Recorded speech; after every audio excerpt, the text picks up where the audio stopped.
Hola! Your dream vacation to Vietnam starts from rupees 39,999 only with GT Holidays, South India's #1 travel brand. ஆகாயம் தமிழ் நண்பர்களுக்கு அன்பு வணக்கம். நம்மோடு இந்திய தேசிய லீக் கட்சியின் மாநில தலைவர் திரு தடா ரஹீம் அவர்கள் இணைந்திருக்கிறார்கள். வணக்கம் சார். சார், இன்னைக்கு பகுஜன் சமாஜ் பார்ட்டியோடைய மாநில தலைவர் ஆம்ஸ்டாங் உங்களுக்கு நல்ல நண்பர்னு கேள்விப்பட்டேன். அவரை ஒரு கும்பல் வெட்டி கொலை செஞ்சிட்டாங்க அப்படின்னு சொல்லி ஒரு செய்தியை பார்த்தோம். மிகவும் பரபரப்பாக இருக்குது. ஆம்ஸ்டாங் ஒரு மக்கள் போராளியாக பார்க்கப்பட்டவர். அவருடைய திடீர்னு இந்த கொலைக்கு என்ன காரணம்? இல்லை, இது எனக்கு இன்னும் அதிர்ச்சியாக இருக்குது. நான் கேள்விப்பட்டது உண்மையிலே அதிர்ச்சியாக இருக்கேன். என்னன்னு சொன்னீங்கன்னா, ஆம்ஸ்டாங் இப்போது சில பல கொலைகள் நடக்குது. கொலை நடக்கும்போது முன்விரோதம் காரணமாக இருக்கும், அதாவது பகை காரணமாக இருக்கும் அப்படின்னு சொல்லலாம். ஆம்ஸ்டாங்கை பொறுத்தவரையிலையும் ஒரு அரசியல்வாதி, ஒரு நல்ல ஒரு சிறந்த அரசியல்வாதியாக தான் தன்னை அடையாளப்படுத்திட்டு வர்றார் தமிழக மக்கள் மத்தியில். அப்படி இருக்கும்போது அவர் படுகொலை செஞ்சிருக்காரு அப்படின்னும் போது மிகப்பெரிய ஒரு பெரிய அதிர்ச்சியாக இருக்குது. ஆக்சுவலாக பார்த்தீங்கன்னு சொன்னால், ரங்கநாதன் என்கின்ற எம்எல்ஏ காங்கிரஸில் இருந்தாப்புல, சிதம்பரத்துக்கு கூடவே இருப்பாப்புல. ரங்கநாதன் எம்எல்ஏ ஃபேமஸான நபர். அவர் கூடவே இருந்தவர் தான் ஆம்ஸ்டாங். அவர் கூடவே இருந்து தான் தன்னுடைய அரசியல் வாழ்க்கையை பயணித்தார். ஆம்ஸ்டாங் மீது பார்த்திங்கன்னா குற்ற வழக்குகள் எதுவும் இல்லை. அதாவது கொலை வழக்குகள், கொலை முயற்சி வழக்குகள், அவர் யாரும் கத்தியை தூக்கி யாரையும் குற்றதோ இல்லை சார். சில கிரிமினல் வழக்குகள் அவருக்கு இருக்கதா செய்திகள்லையும் சொல்கிறாங்க. அதெல்லாம் போய் இல்லை. ஏன்னு சொன்னால் எந்த கொலை வழக்குமே இல்லை. இவரை கொலை பண்ணார், அவளை கொலை பண்ணார், அல்லது அவர் கொலைக்கு இவர் உடந்தையாக இருந்தார், இவர் கொலைக்கு இவர் உடந்தையாக இருந்தார்னு சொல்லி எந்த வழக்குமே ஆம்ஸ்டாங் பேர் இல்லை. அவர்கிட்ட வரக்கூடிய மாணவர்களையே பார்த்திங்கன்னா, இன்றைக்கி சென்னையில் தலித் சமூகத்தை சேர்ந்த ஒடுக்கப்பட்ட மற்றும் இஸ்லாமிய மற்ற எல்லா மக்களையும் நிறைய பேர் வழக்கறிஞர்கள் ஆகியிருக்காங்க. அதுக்கெல்லாம் யார் காரணம்னா ஆம்ஸ்டாங் தான். தாங்கிட்ட வரக்கூடிய நபர்களை உடனே அந்த எல்எல்பி சேர்த்து விட்டு எக்ஸாம் எழுத வச்சு இப்போ பாஸ் பண்ண வச்சு நிறைய வழக்கறிஞர்கள் எனக்கு தெரிஞ்சு ஒரு 500க்கு மேலே எனக்கு தெரிஞ்சு உருவாக்கி இருக்கக்கூடிய ஒரு நபர் தான் ஆம்ஸ்டாங். அவர் யாரையுமே கொலை பண்ணுங்கன்னு சொன்னது இல்லை, கொலை பண்ண அப்படி ஒரு வழக்குகளும் இல்லை. அதாவது உண்மை என்ற நிலையை தாண்டி வழக்குன்னு ஒன்று இருக்குது இல்லையா? இப்போ வழக்கு என்ன பண்ணுவாங்க, அக்யூஸை பிடிக்கும்போது ஆம்ஸ்டாங் சொல்லி தான் இந்த கொலை நடந்தது 120 சேர்ப்பாங்க, புரியுதுங்களா? அப்படி ஒரு வழக்கு கூட அவர் மீது இல்லை. அவர் சிறைக்கு வந்திருக்காப்புல, அதுவும் அரசியல் ரீதியான சிறை தான். அதான் சொல்கிறேன், அந்த ரங்கநாதன் எம்எல்ஏ இருந்தார், அவர் கூட ஒரு தடவை சிறைக்கு வந்திருக்கார். நான் தடாவில் இருக்கும்போது ஒரு தடவை சிறைக்கு வந்திருக்காப்புல. மற்றபடி இப்போ தான் சமீபத்தில் ஒரு 3 வருஷத்துக்கு முன்னாடி தான் அவர் திருமணமே பண்ணார், புரியுங்களா? ஆனால் அதே நேரத்தில் அவருடைய தம்பி இருக்காப்புல, ஆம்ஸ்டாங்குடைய தம்பி கீனோஸ்ன்னு இருக்காப்புல.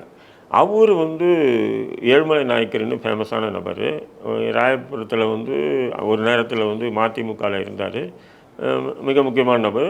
ப்ளஸ் ரவுடிஸாகவும் இருந்தார். அவர் கொலை வழக்கில் அவங்க தம்பி இருக்காப்புல, தம்பியை சேர்த்துருந்தாங்க. அவர் ஜெயிலில் இருந்தாப்புல. அதுக்கப்புறம் விடுதலை ஆனாப்புல. அந்த வழக்கு விடுதலை ஆயிடுச்சு. அவர் பாதிரியார், இப்போ பாதிரியாராக எங்கேயோ இருக்காப்புல. யார்? கீனூஸ்ன்ற நபர். ஆம்ஸ்டாங்க்கு அந்த மாதிரி ஒரு வழக்கு கூட இல்லை, புரியுதுங்க? ஆம்ஸ்டாங்க்கு அது போன்ற ஒரு வழக்கும் இல்லை.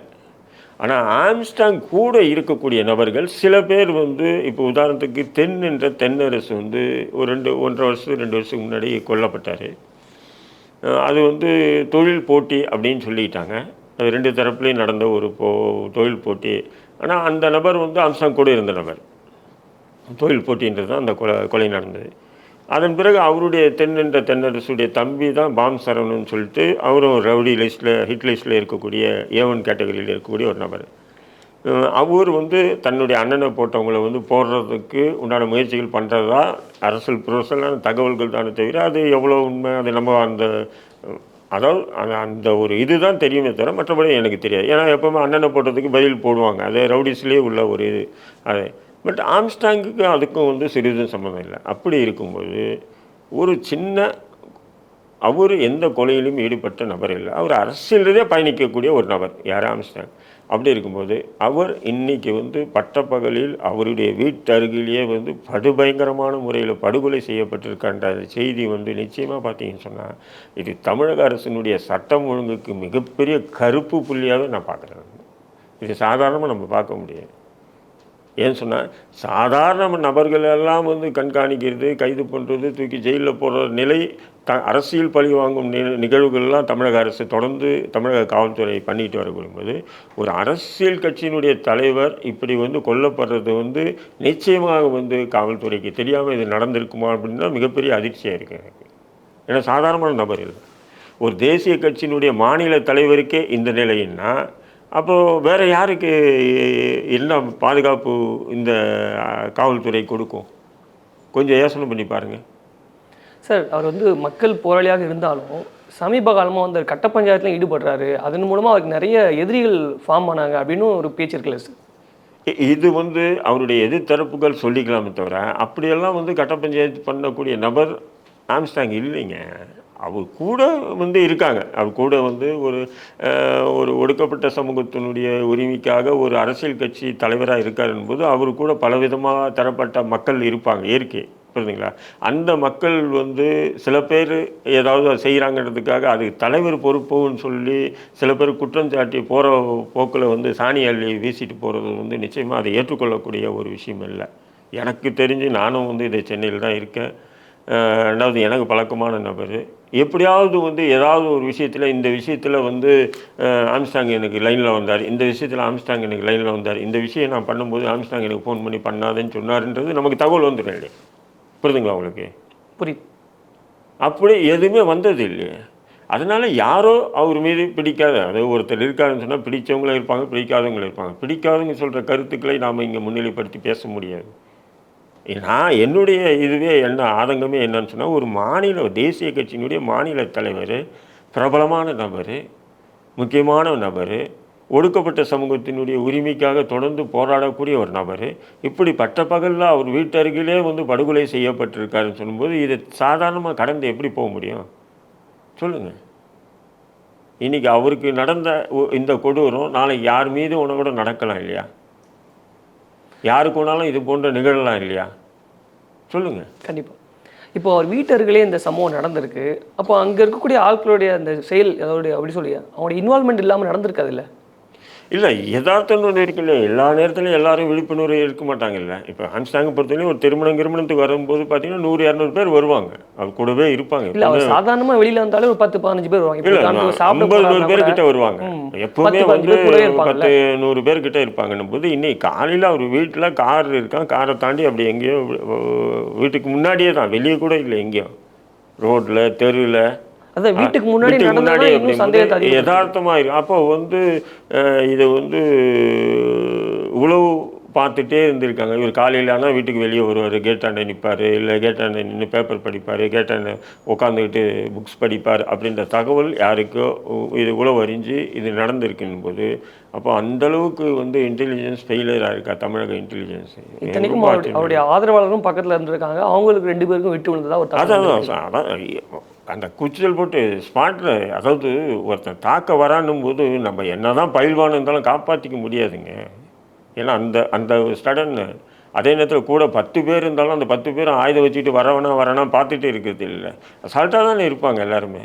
திடீர் தாக்குதல்னும் போது அது நிச்சயமாக வந்து அது நிலை குலைந்து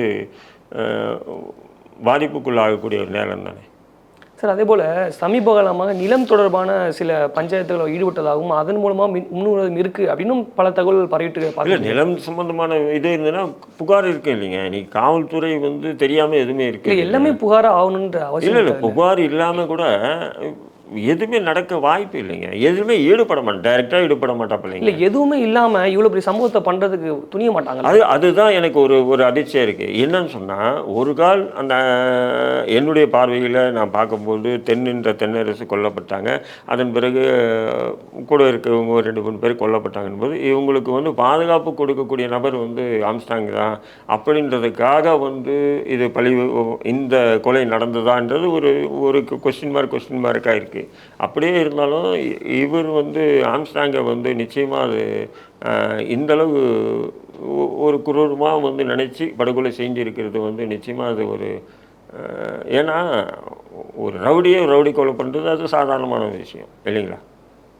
ஏற்கனவே இவருக்கு நெருங்கிய வட்டத்தில் இருந்த சில பேர் கொல்லப்பட்டிருக்காங்க. நீங்கள் சொன்ன மாதிரி தென்னா இருக்கலாம், அதுக்கு முன்னாடி வந்து அர்ஜுனன் சொல்லிட்டு ஒருத்தர் மறக்கணும்னு நினைக்கிறேன், அங்கே கொல்லப்பட்டிருக்காரு. இப்படி தொடர்ந்து அந்த வட்டத்தில் இருக்க எல்லாரும் கொல்லப்பட்டே வராங்கல்ல சார். அப்போ இது வேறு மாதிரியான ஒரு தாக்கத்தை ஏற்படுத்தாதா? இல்லை அது அதாங்க ஒரு கட்சி இருக்கும்போது இப்போ என்னுடைய கட்சி நான் வச்சுருக்கேன். என் கட்சியில் பல பேர் இருக்காங்க. நீங்கள் கூட அன்றைக்கி கேள்வி மேலே கேள்வி கேட்டீங்க இல்லைங்களா? உதாரணத்துக்கு இவர் இப்படி அவர் இப்படின்னு. அதேமாரி ஒரு கட்சின்னு இருந்தால் பல தரப்பட்ட மக்கள் இருப்பாங்க. இப்போ கூட பாஜகனுடைய மத்தியில் ஆளக்கூடிய பாஜகனுடைய தமிழ் மாநிலத்திலே பார்த்தீங்கன்னு சொன்னால் சமீபத்தில் கூட ஒரு ரவுடியை சுட்டு பிடிச்சிருக்காங்க. இன்னொரு வழக்கறிஞர் பிரிவு தலைவரை துப்பாக்கி வச்சிருக்கிறதா அவர் மீது குண்டர் சட்டம் போட்டிருக்காங்க. இதெல்லாம் நீங்கள் பார்க்கணும். பல பேர் இருப்பாங்க. அதுக்காக அந்த தலைமை தான் காரணம்னு சொல்ல முடியாது இல்லைங்களா? அதனால் ஆம்ஸ்டாங்கை நிச்சயமாக தமிழக காவல்துறையினுடைய தமிழக சட்டம் ஒழுங்கினுடைய மிகப்பெரிய ஃபெயிலியராக தான் நீங்கள் இதை பார்க்க முடியுமே தவிர இதுக்கு மேலே என்னால் இதை பற்றி பேச முடியல. வேறு ஒன்றும் இல்லை. இன்னொரு நாள் நம்ம ஒன்றும் பேசுவோம் ஆம்ஸ்டாங்கை பற்றி. Okay sir. இது ஆரம்ப காலத்தில் திருமாவளவன் கூட பயணிச்சுட்டு இருந்தாராகவும் இப்போ தான் தனியாக வந்துட்டார் அப்படின்ற மாதிரி சொல்கிறாங்க சார். அதுக்கான பிரிவு ஆரம்ப காலத்தில் மூர்த்தி அண்ணன் கூட இருந்தாப்புல. ஜெகன்மூர்த்தி பூவை மூர்த்தின்னு சொல்லிட்டு ஜெகன்மூர்த்தியுடைய அண்ணன் பூவை மூர்த்தி அவர் கூட இருந்தாப்புல. அவர் கூட நல்ல பழக்கம். அதன் பிறகு தான் அப்படியே தன்னுடைய அரசியல் பயணத்தை தொடங்கினாப்புல. அப்புறம் விசிகாலே இருந்திருக்கலாம். விசிகால இருந்த விஷயம் எனக்கு தெரியாது நிச்சயமாக. நான் பூவை மூர்த்தி அண்ணன் கூட இருந்தது எனக்கு தெரியும். பூவை மூர்த்தி கூட இருந்தது எனக்கு தெரியும். அதன் பிறகு காங்கிரஸ் அதான் ரங்கநாதன் எம்எல்ஏ கூட இருந்தது எனக்கு தெரியும். அதன் பிறகு பகுஜன் சமாஜ் கட்சியினுடைய தலைவராக இருந்தது எனக்கு தெரியும். ரெண்டாவது ஆம்ஸ்டாங்க்கு ஹிந்தி நல்லா தெரியும். ஹிந்தி தெரியுன்றதுனால தான் மாயாவதி கிட்ட நல்லா சரளமாக பேசி தொடர்ந்து அவரை மட்டும் மாற்றவே இல்லை. இடையில் கொஞ்ச காலம் நம்முடைய இப்போ செல்வ பெருந்தகை பகுஜன் சமாஜ் கட்சி மாநில தலைவராக நியமனம் பண்ணாங்க. அப்போ கூட கொஞ்ச நாள்லேயே அவரை தூக்கிட்டு மறுபடியும் ஆம்ஸ்டாங்கே போட்டாங்க. அப்போது இவருடைய பேச்சு அவங்களுக்கு ரொம்ப பிடிக்கும். யாருக்கு? பகுஜன் சமாஜ் கட்சியினுடைய தலைவருக்கு. அப்படின்போது அப்படி ஒரு அரசியல் வாழ்க்கை தான் நான் பார்த்துறதுலேயும் பார்த்தீங்கன்னா ஆம்ஸ்டாங்கை பற்றி அப்படி ஒரு அரசியல் வாழ்க்கை தான் நான் இதுலேயும் அவர்கிட்ட பார்த்துருக்கேன். நான் ஆமாம், ஒரு மக்கள் போராளியுமே பலரும் சொல்கிறத பார்க்க முடியுது. எப்போவுமே மற்ற அரசியல்வாதி மாதிரி முன்னுக்கு பின் பேச மாட்டாப்புல, முடியும்னு சொல்லப்பட தெளிவாக சுருக்கமாக பேசுவாப்புல, பலன்னு பேச மாட்டாங்க. யாரை எதிர்க்கிறோம் அப்படி இல்லாமல் திருமணம் கூட பார்த்தீங்கன்னா வயது கடந்து தான் திருமணம் பண்ணாங்க. கடந்த 2 ஆண்டுகளுக்கு முன்னாடி தான் திருமணம் 3 வருஷத்துக்கு முன்னாடி தான் திருமணம் பண்ணாப்புல. இப்போ ஒரு குழந்தை கூட இருக்குது அவருக்கு. இப்படி ஒரு யதார்த்தமான ஒரு நபர். பழகிறதுக்கும் சரி, பேசுகிறதுக்கும் சரி, எல்லாருக்குமே ஒரு நல்ல ஒரு நபர். இன்றைக்கி நம்மளெல்லாம் விட்டு பிரிஞ்சு இருக்கிறது அது எப்படின்னு சொன்னால் தமிழகத்தினுடைய சட்டம் ஒழுங்கு அந்த அளவுக்கு சந்தி சிரிக்குதா அப்படின்ற ஒரு கவலையும் எனக்கு இருக்குது. உங்களுடைய கருத்துக்களை எங்களோடு பகிர்ந்து கொண்டமைக்கு மிக்க நன்றி சார். நன்றி.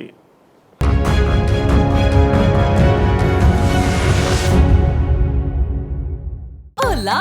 Your dream vacation to Turkey starts from rupees 79,999 only with GT Holidays, South India's #1 travel brand.